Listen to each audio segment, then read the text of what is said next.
আসসালামু আলাইকুম। আজকে রান্না করব কচুরলতি চিংড়ি মাছ দিয়ে, সাথে দিব কাঁঠালের বিচি।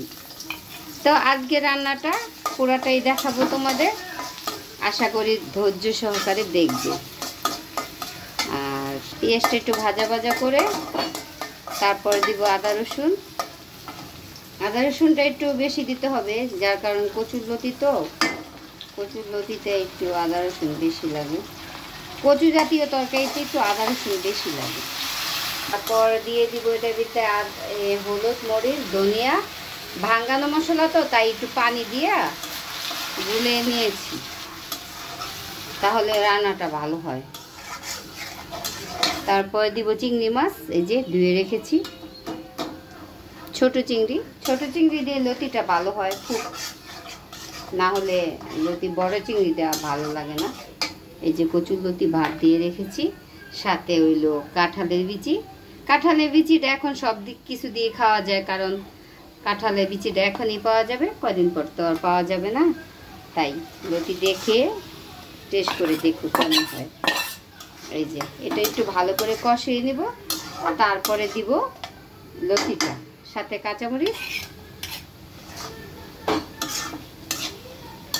এবার একটু রেখে দিব, তাহলে কষানোটা সুন্দর হবে। তারপর আসছি নেক্সট।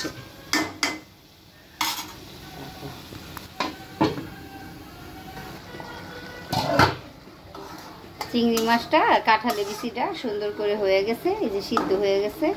সিদ্ধ হয়ে যাওয়া অবস্থায় এই যে লতিটা দিয়ে দিব। এখন লতিটা ভাপ দিয়ে রেখেছি, এটা দিয়ে দিব। একটু সুন্দর করে নাড়াচাড়া করে আবার 2 মিনিটের জন্য ঢাকা দিয়ে দিব, তাহলে সুন্দর মতো হয়ে যাবে। আর সামান্য একটু পানি দিলাম, যাতে লতিটা একটু সিদ্ধ হয়ে যায়, এটাতেই হয়ে যাবে।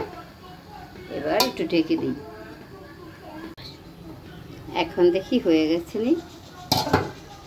হ্যাঁ, সুন্দর মতো হয়ে গেছে। দেখো কি সুন্দর তেল উঠে গেছে। যে কোনো রান্নার তেল উঠে গেলেই রান্নাটা কমপ্লিট। এই যে সিদ্ধ হয়ে গেছে বিচিটা, কচুটাও লতিটাও সিদ্ধ হয়ে গেছে। এখন দিয়ে দেবো কি জানো, আমার গাছের লেবু পাতা। লতির ভিতরে লেবু পাতা দিলে অন্যরকম একটা ফ্লেভার আসে, ওই ফ্লেভারটা খুবই সুন্দর।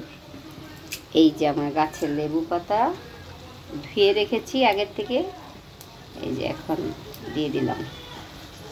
এই লেবু পাতাটা দিয়ে আর বেশিক্ষণ রাখবো না, লেবু পাতাটার ঘ্রাণটা আসলেই হয়ে গেছে পুরো কমপ্লিট কচুরলতি।